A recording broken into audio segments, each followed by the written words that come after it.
Hello friends, myself Dr. Mushir Mansoori and welcome to my channel. So today we will study regarding the urinary system. So in the past lecture we have studied physiology of urine formation. Now today we will study counter current mechanism.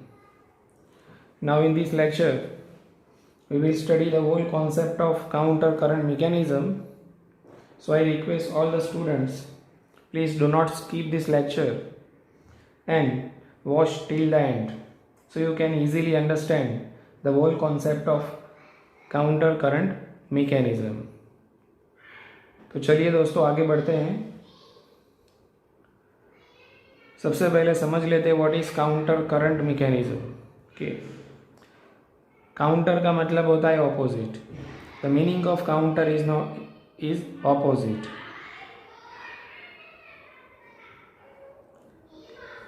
Current का मतलब होता है flow. So this counter current means there are two opposite flow और वो opposite flow के कारण ममाल्स और birds जो होते हैं, ममाल्स एंड बर्ड्स, तो ममाल्स और बर्ड्स में कॉन्सनट्रेटेड यूरिन पैदा होता है. Concentrated urine is formed. तो ममाल्स और बर्ड्स में जो कॉन्सनट्रेटेड यूरिन पैदा होता है उसके पीछे क्या रीज़न है? तो उसके पीछे रीज़न है काउंटर करंट मैकेनिज्म. तो जो उनकी किडनीज होती है वो किडनीज के अंदर नेफ्रॉन्स होते हैं और वो नेफ्रॉन्स कहाँ अगर हम स्ट्रक्चर पढ़े तो उसमें एक स्ट्रक्चर है लूप ऑफ हैनल. तो समझने के लिए हम यहाँ पे एक छोटा सा डायग्राम ड्रॉ करेंगे और काउंटर करंट मैकेनिज्म क्या है उसको समझेंगे. तो आइए चलिए पहले एक छोटा सा डायग्राम हम ड्रॉ कर लेते हैं नेफ्रॉन का. So now I am drawing nephron.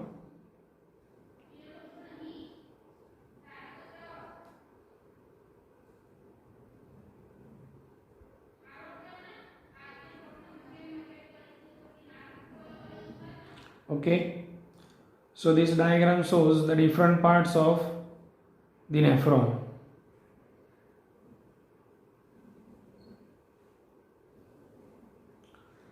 Okay, now let us nomenclate this diagram. So this one is known as Bowman's capsule.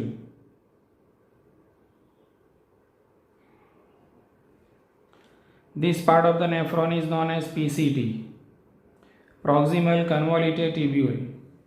This part of the nephron is known as loop of Henle. But this part of the loop of Henle is descending in manner. So we can nomenclate it by descending loop of Henle. This part is going to up. So this part is known as ascending loop of Henle. This part of the nephron is known as distal convoluted tubule, DCT, and this is known as CD, that is collecting duct. So these are the different parts of the nephron: Bowman's capsule, proximal convoluted tubule, distal part of the loop of Henle, means descending part of the loop of Henle, ascending part of the loop of Henle, distal convoluted tubule and collecting duct. So friends, we all know a network of capillaries which we can find in the space of Bowman's capsule. This network of capillaries is known as glomerulus. That is known as glomerulus. And these glomerulus and Bowman's capsules are responsible for the glomerular filtration. So when the blood comes here, it gets filtered through the glomerulus, and the filtrate enter into the Bowman's capsule. So now here this part of the nephron which contains filtrate, which is filtered through this blood. So this is known as filtrate.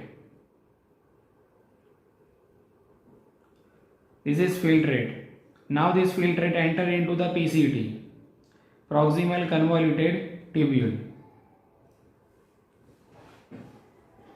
Afterwards this filtrate moves into the descending loop of anal, and then it moves towards the ascending loop of anal. It means the filtrate which flows parallel, a filtrate which flows parallel but in opposite direction. In descending loop of anal, the filtrate flows into the descending direction, while in ascending loop of anal, the filtrate flows into the ascending direction. Okay, so the flow of direction of this tubular fluid is opposite. मतलब यहाँ पे जो fluid है वो नीचे की दिशा में flow हो रहा है, और ये जो ट्यूबुलर फ्लूइड है वो ऊपर की तरफ जा रहा है. मतलब दोनों फ्लूइड है तो पैरेलल फ्लो कर रहे हैं, लेकिन यहाँ पे नीचे की तरफ जा रहा है, यहाँ से ऊपर की तरफ जा रहा है. मतलब ये दोनों फ्लो एक दूसरे के ऑपोजिट है, इसीलिए इस फ्लो को हम बोलेंगे काउंटर करंट. और ये काउंटर करंट मैकेनिज्म की वजह से ही ममाल्स और बर्ड्स में कॉन्सेंट्रेटेड यूरिन पैदा होता है. और ये कॉन्सेंट्रेटेड यूरिन पैदा करने के लिए the nephrons are arranged in such a way that this part of the nephron is situated in cortex region of kidney. मतलब किडनी को अगर हम दो हिस्सों में बांटे तो ऊपर का जो बाहर का जो किडनी का हिस्सा है उसको हम बोलेंगे कॉर्टेक्स, और जो किडनी का अंदरूनी हिस्सा है मतलब अंदर वाला हिस्सा है उसको हम बोलेंगे मेड्यूला. तो किडनी का एक हिस्सा होता है कॉर्टेक्स, और किडनी का अंदर का जो हिस्सा होता है उसको हम बोलेंगे मेड्यूला. तो ये जो नेफ्रॉन के ये जो है नेफ्रॉन के पार्ट्स है वो कॉर्टिकल पार्ट्स बोले जाएंगे. So this is known as cortical nephron. मतलब Bowman's capsule, PCT, DCT as well as upper part of the collecting duct. So these all parts are situated in the cortex of the kidney. ये सारे हिस्से kidney के cortex में है, जबकि loop of anal as well as the collecting duct which is extended towards the medulla. मतलब loop of anal और ये कलेक्टिंग डक्ट वाला हिस्सा है ये मेड्यूला के अंदर की तरफ एक्सटेंड होता आपको दिख रहा है. सो this part of nephron is known as medullary nephron. मतलब कि आपको अगर कॉन्सेंट्रेटेड यूरिन पैदा करना है तो ये जो कॉर्टिकल रीजन है वहाँ पे ऑस्मोलारिटी, और ये जो मेडुलरी रीजन है वहाँ पे ऑस्मोलारिटी का ग्रेडियंट होना चाहिए. It means there should be establishment of cortico medullary osmolarity gradient. Okay, तो कॉन्सेंट्रेटेड यूरिन पैदा करने के लिए ये दोनों हिस्सों में कॉर्टेक्स और मेड्यूला ये दोनों हिस्सों में osmolarity gradient should be established. Osmolarity gradient should be established.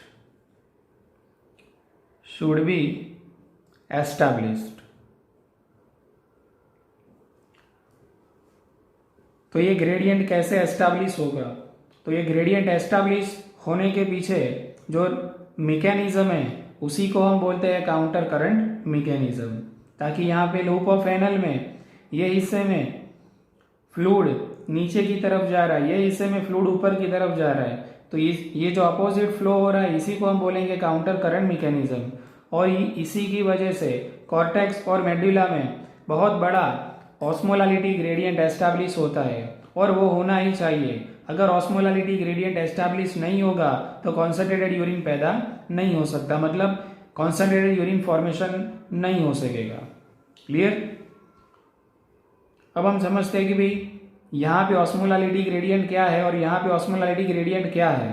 तो जनरली ऐसा पाया जाता है कि भाई कॉर्टेक्स वाला जो हिस्सा है उसका जो इंटरस्टिशियल फ्लूइड है उसमें 300 mosmol, this is the unit, this is the unit of milli osmolality, this is the unit of milli osmolality. Clear के तो यहाँ पे 300 है और यहाँ पे जो मेडुलरी रीजन है, डीपेस्ट मेडुलरी रीजन, यहाँ पे ऑस्मोलारिटी मतलब मिली ऑस्मोल ये जो होती है 1200 होती है।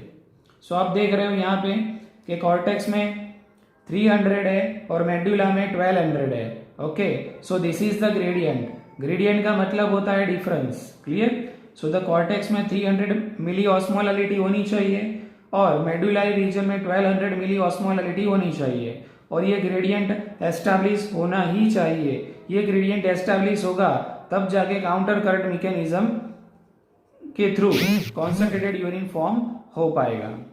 अब ये ग्रेडियंट कैसे एस्टैब्लिश होता है वो हमें ये कॉन्सेप्ट में सीखना है। Clear, okay. So this loop of Henle which possess counter current mechanism. Okay, तो एक ये स्ट्रक्चर है जो काउंटर करंट मैकेनिज्म आपको देगा। दूसरा स्ट्रक्चर क्या है? ओके, तो दूसरा जो स्ट्रक्चर है उसको हम बोलते हैं vasa recta. Clear, so this is blood vessel, this is a small blood capillary. Clear, this is a small blood capillary and this capillary is known as vasa recta. Clear, so vasa recta, what is vasa recta? So vasa recta is nothing but a blood capillary which runs parallel to the loop of Henle। आप देख रहे हो ये loop of Henle है और ये loop of Henle के बिल्कुल पैरेलल ये छोटी सी ब्लड कैपिलरी जा रही है। ठीक है, तो ये जो ब्लड कैपिलरी जो लूप ऑफ Henle के पैरेलल में आगे बढ़ रही है उसी को हम बोलेंगे vasa recta. Clear, so the vasa recta is also responsible for counter current mechanism.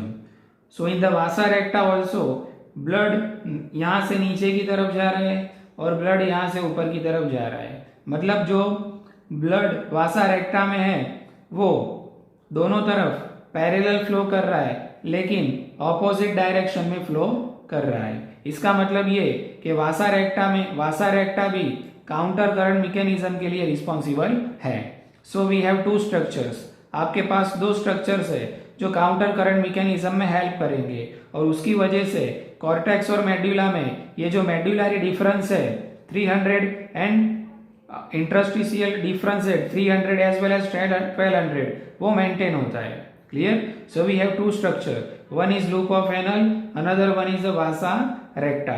चलिए अब हम देखते हैं कि ये कैसे काम करता है। Clear, so this part of the loop of Henle means descending part of the loop, this descending part of the loop of Henle is impermeable to electrolytes. मतलब ये जो हिस्सा है लूप ऑफ Henle का वहां से इलेक्ट्रोलाइट है वो इम्परमिएबल है। तो यहां पे हम लिख देते हैं descending part of loop of Henle is impermeable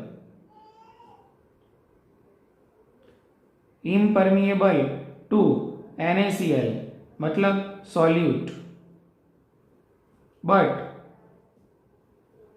it is permeable to water। Clear, तो ये जो लूप ऑफ Henle का हिस्सा है यहां से सॉल्यूट बाहर नहीं निकल सकेगा। Okay, only water can come out from this region. So जब तक ये ट्यूबुलर फ्लूइड मतलब ये जो ब्यूमेंस कैप्सूल में से जो फ्लूइड पीसीटी में एंटर हो रहा है ये फ्लूइड की अगर हम आइसोटोनिसिटी निकाले, क्लियर, मतलब उसकी जो ऑस्मोलालिटी निकाले, so the osmolality of this tubular fluid which is present in PCT is equal to the osmolality of the fluid which is present into the blood plasma। मतलब ये जो फ्लूइड की ऑस्मोलालिटी है वो ब्लड प्लाज्मा के बराबर होती है। लेकिन जब ये फ्लूइड लूप ऑफ Henle में डिसेंडिंग पार्ट में नीचे फ्लो करेगा तब क्या होगा? So as this fluid moves towards the descending part of the loop of Henle, तो जैसे मैंने आपको बताया कि ये यहां से सिर्फ पानी बाहर निकल सकता है, only water. Okay, so H2O। Clear, so only water can come out from this part, but NaCl can't come out from this part. Why? Because this part of the loop of anal is impermeable to solute but it is permeable to water. मतलब जैसे जैसे यहाँ से fluid नीचे आ रहा है वैसे वैसे यहाँ से पानी बाहर निकल रहा है. इसका मतलब ये कि ये जो ट्यूब्यूलर फ्लूइड है, ये जो फिल्ट्रेट है, उसकी ऑस्मोलालिटी इंक्रीज हो रही है. से फॉर एग्जांपल यहाँ पे हम लिखे कि यहाँ पे ऑस्मोलालिटी 300 है, तो अब जैसे जैसे फ्लूइड नीचे आएगा वैसे वैसे उसकी ऑस्मोलालिटी इंक्रीज होती चली जाएगी, उसका कॉन्सेंट्रेशन इंक्रीज होता चला जाएगा. क्यों? कि यहाँ से फिल्ट्रेट में से अब पानी धीरे धीरे बाहर निकल रहा है. सो से फॉर एग्जांपल यहाँ पे 300, यहाँ पे 400, से फॉर एग्जांपल यहाँ पे होगा 600, यहाँ पे हो गया 900. But when this filtrate reach to the deepest part of the medulla, मतलब ये सबसे अंदरूनी हिस्से में जब फ्लूइड आएगा तब यहाँ पे उसकी ऑस्मोलालिटी हाईएस्ट हो जाएगी, दैट इज 1200. क्लियर? ओके, तो ये हो गई 1200. अब ये पानी यहाँ से किस प्रोसेस से बाहर निकल रहा है? तो ये पानी जो प्रोसेस से बाहर निकल रहा है उसको हम बोलेंगे ऑस्मोसिस. क्लियर? सो ये पानी बाहर निकल रहा है क्यों? कि ये जो हिस्सा है, ये जो हिस्सा है वहां पे NaCl ज्यादा है. क्लियर? तो NaCl ज्यादा होने की वजह से ये पानी ऑस्मोसिस की प्रोसेस के थ्रू यहाँ से बाहर निकल रहा है. यहाँ से NaCl नहीं निकल रहा है क्योंकि ये हिस्सा NaCl को इम्परमिएबल है. NaCl यहाँ से बाहर नहीं निकलता है. क्लियर? ओके, अब हम लूप ऑफ हैनल के दूसरे हिस्से की तरफ आते हैं. सो this is the ascending part of the loop of हैनल. Okay, तो अब ये जो फिल्ट्रेट है अब वापस ऊपर की तरफ मूव करेगा, लेकिन लूप ऑफ हैनल का ये जो हिस्सा है, clear, that is ascending loop of Henle. This part of the loop of Henle is impermeable to water but it is permeable to solute. मतलब उल्टा है. ठीक है? So the ascending part of the loop of Henle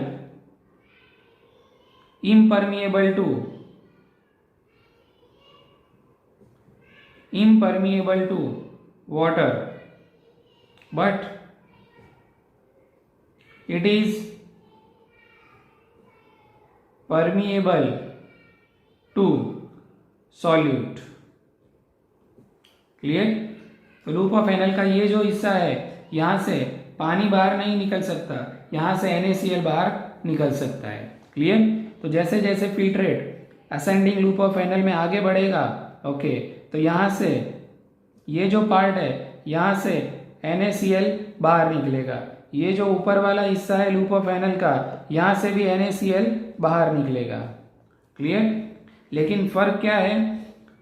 this part of the loop of हैनल ये थीन है और ये थीक वाला पार्ट है. क्लियर? सो थीक वाला जो पार्ट है वहां से NaCl निकलेगा जरूर, लेकिन एक्टिव प्रोसेस से निकलेगा. और ये थीन वाला जो हिस्सा है वहां से NaCl निकलेगा लेकिन through passive process, through the process of diffusion की प्रोसेस से NaCl यहाँ से निकलेगा.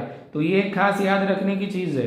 क्लियर? सो ये जो लूप ऑफ हैनल का हिस्सा है ये थीन है और ये दोनों पार्ट है वो थीक है. क्लियर?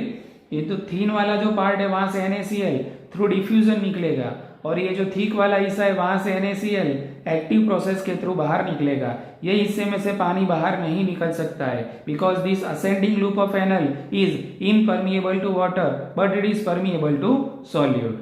तो जैसे जैसे fluid ascending loop of Henle में ऊपर की तरफ जा रहा है वैसे वैसे वापस उसकी जो ऑस्मोलालिटी है वो चेंज हो रही है. मतलब उसकी ऑस्मोलालिटी अब धीरे धीरे घट रही है. क्लियर? क्योंकि अब फिल्ट्रेट में से क्या निकल रहा है? सॉल्यूट बाहर निकल रहा है. तो जैसे फॉर एग्जांपल 900, 600 और यहाँ पे पहुंचा है 400, 300, यहाँ तक कि 100 तक उसकी ऑस्मोलालिटी कम हो सकती है.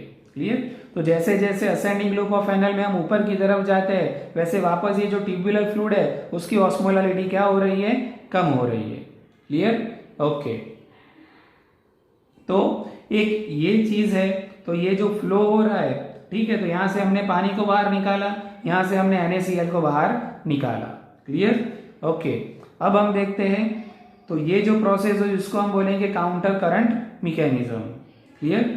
अब ये जो वासा रेक्टा है हम उसकी बात कर लेते हैं. तो vasa recta is also a parallel blood capillary which runs parallel to the length of the loop of Henle. Clear? लेकिन ये लूप ऑफ एनल का जो असेंडिंग पार्ट है वहां पे होगा वासा रेक्टा का डिसेंडिंग पार्ट। क्लियर? तो ये वासा रेक्टा का डिसेंडिंग पार्ट है और ये वासा रेक्टा का असेंडिंग पार्ट है। क्लियर?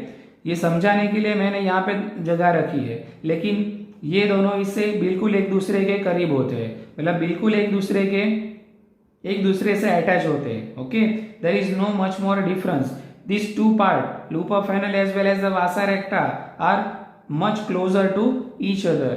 और ये दोनों इससे भी ascending as well as descending as well as ascending loop of Henle, ये दोनों इससे भी एक दूसरे के बिल्कुल क्लोज होते हैं। क्लियर? तो अब हम बात करते हैं कि वासा रेक्टा कैसे काउंटर करंट मैकेनिज्म के लिए रिस्पॉन्सिबल है। तो ये वासा रेक्टा का डिसेंडिंग पार्ट है, तो यहाँ पे हम लिख देते हैं descending part of vasa recta. Clear? मैं शॉर्ट में लिखूंगा ताकि टाइम खराब ना हो। Descending part of vasa recta. Clear? तो इससे फॉर एग्जांपल यहां से ब्लड आ रहा है। क्लियर? ओके, तो अब क्या होगा, ये जो NaCl एक्टिव प्रोसेस और पैसिव प्रोसेस से लूप ऑफ एनल में से जो बाहर निकला था, ये NaCl अब जाएगा वासा रेक्टा में। ये NaCl अब जा रहा है कहां पे? वासा रेक्टा में। क्लियर? ओके, अब ये वासा रेक्टा में से जो पानी है वो बाहर निकलेगा। अब ये जो पानी है वो बाहर निकल रहा है थ्रू ऑस्मोसिस। मतलब करना कुछ नहीं है, यहाँ पे वासा रेक्टा में से NaCl निकल रहा है, सॉरी लूप ऑफ एनल में से यहाँ से NaCl निकल रहा है, और ये NaCl यहाँ पे जमा होने की वजह से ये वासा रेक्टा में से ऑस्मोसिस की प्रोसेस के थ्रू H2O यानी कि पानी यहाँ से बाहर निकल रहा है, और ये NaCl पैसिव प्रोसेस के थ्रू वापस कहाँ पे जा रहा है? वासा रेक्टा में जा रहा है। तो वासा रेक्टा में भी आप देख सकते हो ऑस्मोलालिटी, जैसे जैसे हम वासा रेक्टा में नीचे की तरफ जा रहे हैं वैसे वैसे ऑस्मोलालिटी क्या हो रही है? बढ़ रही है। क्लियर? क्योंकि यहाँ से पानी बाहर निकल रहा है वासा रेक्टा में से और NaCl अंदर आ रहा है वासा रेक्टा में, मतलब इसका जो सॉल्यूट कॉन्सेंट्रेशन है अंदर की तरफ बढ़ रहा है। तो वासा रेक्टा में भी हम बता सकते हैं कि से फॉर एग्जांपल यहाँ पे है 300, तो यहाँ पे हो जाएगी 600, यहाँ पे हो जाएगी 900 और यहाँ पे हो जाएगी 1200 मिली ऑस्मोलालिटी। तो ये इसका यूनिट है मिली ऑस्मोल। ठीक है, ऑस्मोल बड़ा यूनिट है लेकिन मिली ऑस्मोल छोटा यूनिट है। क्लियर? तो वासा रेक्टा का जो ब्लड है, जो प्लाज्मा है, वो भी मेडुला में जब नीचे आएगा तो उसकी भी ऑस्मोलालिटी क्या हो जाएगी? बढ़ जाएगी, और उसके लिए भी जिम्मेदार है काउंटर करंट मैकेनिज्म। तो वासा रेक्टा में क्या हुआ? तो वासा रेक्टा में से पानी बाहर निकला और बाहर इर्द गिर्द ये जो NaCl था वो NaCl वासा रेक्टा के अंदर आ गया। अब वासा रेक्टा में जो दूसरा हिस्सा है जिसको हम बोलेंगे ascending part of vasa recta, तो यहाँ पे हम नोमेंक्युलेट कर देते हैं ascending part of vasa recta. Clear? तो ascending part of vasa recta में ये जो प्रोसेस हुई ये बिल्कुल यहाँ पे उल्टी कर देनी है। मतलब आपने यहाँ पे NaCl वासा रेक्टा में दाखिल किया था, NaCl अंदर जा रहा है, पानी बाहर निकल रहा है। अब ये जो असेंडिंग पार्ट ऑफ वासा रेक्टा है वहां पे क्या करोगे? यहाँ पे NaCl को बाहर निकालना है। ओके, मतलब NaCl है वो यहाँ से बाहर निकलेगा। क्लियर? और पानी है वो यहाँ से अंदर जाएगा। क्लियर? तो वापस ये जो ऑस्मोलालिटी है वहां पे ये ऑस्मोलालिटी जो वापस है वो उल्टी हो जाएगी। मतलब यहाँ पे 1200 ml थी तो यहाँ पे वापस हो जाएगा 900, यहाँ पे हो जाएगा 600 और यहाँ पे हो जाएगा 300। क्लियर? तो वासा रेक्टा में हमने ये जो डिसेंडिंग पार्ट ऑफ वासा रेक्टा है वहां पे हमने क्या किया?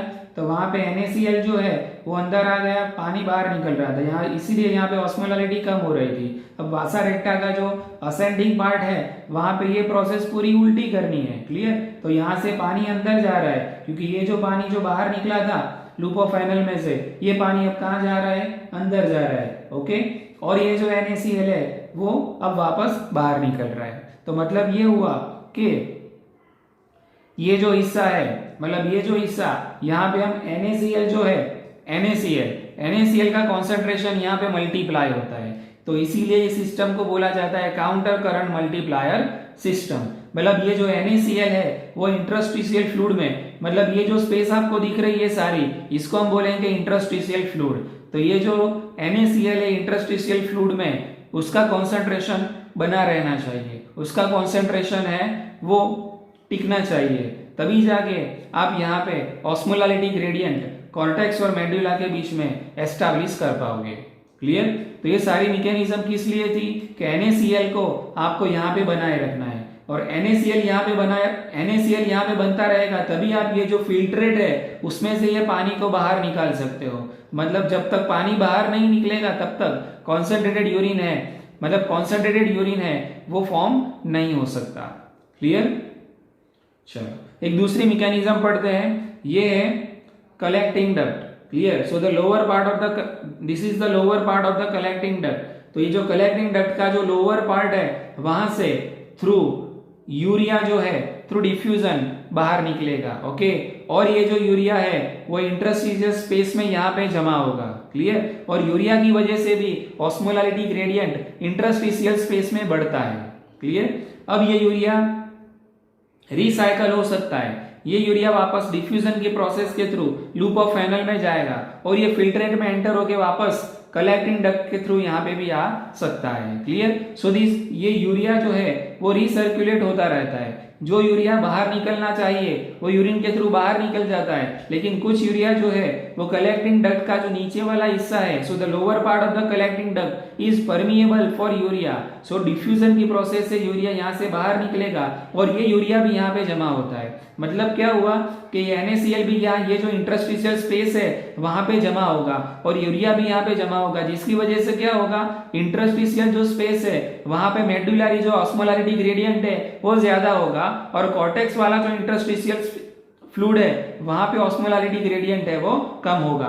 तो ये जो ग्रेडियंट एस्टैब्लिश करना है उसके मतलब ये जो ग्रेडियंट कैसे एस्टैब्लिश होता है, तो ये एस्टैब्लिश होने के पीछे ये काउंटर करंट मैकेनिज्म रिस्पॉन्सिबल है और ये मैकेनिज्म की वजह से ही कॉन्सेंट्रेटेड यूरिन पैदा होता है। क्लियर? तो मेनली ये दो स्ट्रक्चर्स है जो काउंटर करंट मैकेनिज्म है वो एस्टैब्लिश करते हैं। एक है लूप ऑफ फैनल और दूसरा है वासा रेक्टा। अब इसका कंक्लूजन मैं आपको बता देता हूँ। से फॉर एग्जाम्पल ये लूप ऑफ फैनल में अब नीचे की तरफ आ रहा है तो यहाँ से पानी को बाहर निकालना है। ठीक है?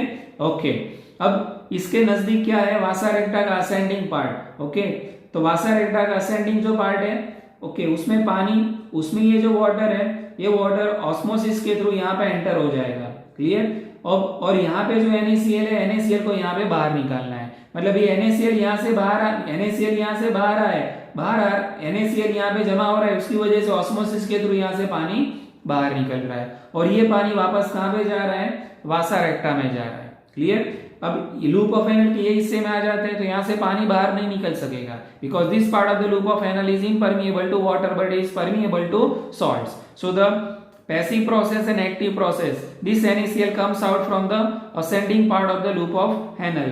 मतलब NaCl यहाँ से बाहर निकलेगा तो ये जो NaCl बाहर निकला है वो NaCl को आपको वासा रेक्टा में भेज देना है। ओके, और ये जो ब्लड प्लाज्मा जो वासा रेक्टा में फ्लो है उसमें से पानी को बाहर निकालना है। ठीक है? ओके, अब ये जो प्रोसेस हो रही है कि भाई यहाँ से पानी बाहर निकल रहा है, उसकी वजह से लूप ऑफ फैनल के अंदर जो फिल्ट्रेट है वो और कॉन्सेंट्रेट हो रहा है और मतलब उसकी जो ऑस्मोलारिटी है वो बढ़ रही है। ओके, और ये जो फ्लूइड है जो ऊपर की तरफ जा रहा है ascending part of loop of Henle में, यहाँ से NaCl बाहर निकल रहा है तो यहाँ से उसकी ऑस्मोलारिटी कम हो रही है। मतलब आप जब नीचे आ रहे हो तब ऑस्मोलारिटी ज्यादा हो रही है, अब लूप ऑफ फैनल में आ रहे हो तब भी हो रही है और वासा रेक्टा में आ रहे हो तब भी हो रही है, और जब आप ऊपर जा रहे हो लूप ऑफ फैनल में जब ऊपर जा रहे हो तब ऑस्मोलारिटी ज्यादा हो रही है और वासा रेक्टा में भी जब ऊपर जा रहे हो तब ऑस्मोलारिटी ज्यादा हो रही है। ओके, तो ये जो ऑपोजिट फ्लो हो रहा है उसी को हम बोलते हैं काउंटर करंट फ्लो, और यही मैकेनिज्म है जिसकी वजह से कॉर्टेक्स और मेडुला का जो इंटरस्टिशियल फ्लूइड है वो दोनों के बीच में ऑस्मोलारिटी ग्रेडियंट एस्टैब्लिश होना चाहिए, और उसी की वजह से ब्लड प्लाज्मा के अंदर जो आयंस जो है और जो अनवांटेड सॉल्यूट्स है वो यूरिन के थ्रू बाहर निकलते हैं, और ज्यादातर यूरिन जो है यहां से निकलेगा उसकी जो ऑस्मोलारिटी है वो होगी 1200। तो फिल्ट्रेट शुरुआती जो फिल्ट्रेट है उसमें 300 थी, लेकिन ये जो फिल्ट्रेट यहां से बाहर निकला उसकी कितनी है 1200। Okay, so which is 4 times greater osmolarity of the fluid which comes out from the collecting duct is 4 times greater than the osmolarity which is present into the PCT। मतलब ये जो osmolarity यहाँ पे PCT के filtrate में है वो 4 गुना कम है इससे यहाँ पे जो फिल्ट्रेट निकल रहा है उससे। क्लियर? तो इन शॉर्ट हमको फिल्ट्रेट को क्या बनाना था, कॉन्सेंट्रेट बनाना था। क्लियर? तो उसी की ये मैकेनिज्म है सारी कि इसकी वजह से फिल्ट्रेट क्या बनता है, यूरिन कॉन्सेंट्रेटेड बनता है। और मोर ओवर कलेक्टिंग डक्ट का ये जो हिस्सा है, कलेक्टिंग डक्ट का ये जो हिस्सा है, वहां से भी वाटर क्या होता है, रीएब्सॉर्ब होता है। Okay, so water reabsorption occurs from this part of the collecting duct. क्यों? थ्रू द ऑस्मोसिस प्रोसेस, क्योंकि यहाँ पे सारा जमा क्या हुआ है, NaCl एंड यूरिया। तो यहाँ पे सॉल्यूट ज्यादा है, तो पानी जहां पे ज्यादा सॉल्यूट होगा वहां पे जाएगा थ्रू द ऑस्मोसिस प्रोसेस। तो ये जो कलेक्टिंग डक्ट है वहां से भी पानी धीरे धीरे क्या हो रहा है, रीएब्सॉर्ब हो रहा है। तो उसकी वजह से जैसे जैसे फिल्ट्रेट यहाँ पे नीचे आ रहा है, वैसे वैसे उसकी ऑस्मोलालिटी क्या हो रही है, बढ़ रही है। Okay, so this is the mechanism, friends. Okay, and this mechanism is known as the counter current mechanism. Okay, and this question is also important.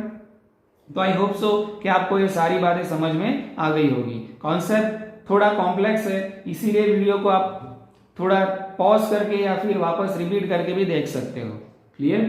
तो ये जो सारी मैकेनिज्म है उसका मेन पर्पस क्या है, कि उसका मेन पर्पस है ये है कि कॉन्सेंट्रेटेड यूरिन पैदा करना है। और कॉन्सेंट्रेटेड यूरिन कैसे पैदा होगा, जब कॉर्टेक्स और मेडुला दोनों के बीच में ऑस्मोलैरिटी ग्रेडियंट पैदा होगा। ऑस्मोलैरिटी ग्रेडियंट कैसे पैदा होगा, जब मैकेनिज्म होगी counter current. Loop of anal और वासा रेक्टा में काउंटर करंट मैकेनिज्म है, इसकी वजह से ऑस्मोलैरिटी ग्रेडियंट एस्टैब्लिश होता है और कॉन्सेंट्रेटेड यूरिन पैदा होता है। ठीक है? ओके, तो यही मैकेनिज्म है जो एग्जाम में इंपॉर्टेंट है और एग्जाम में आ सकती है। तो if you like my video so please share my video, comment on my video as well as subscribe my channel. Thank you very much.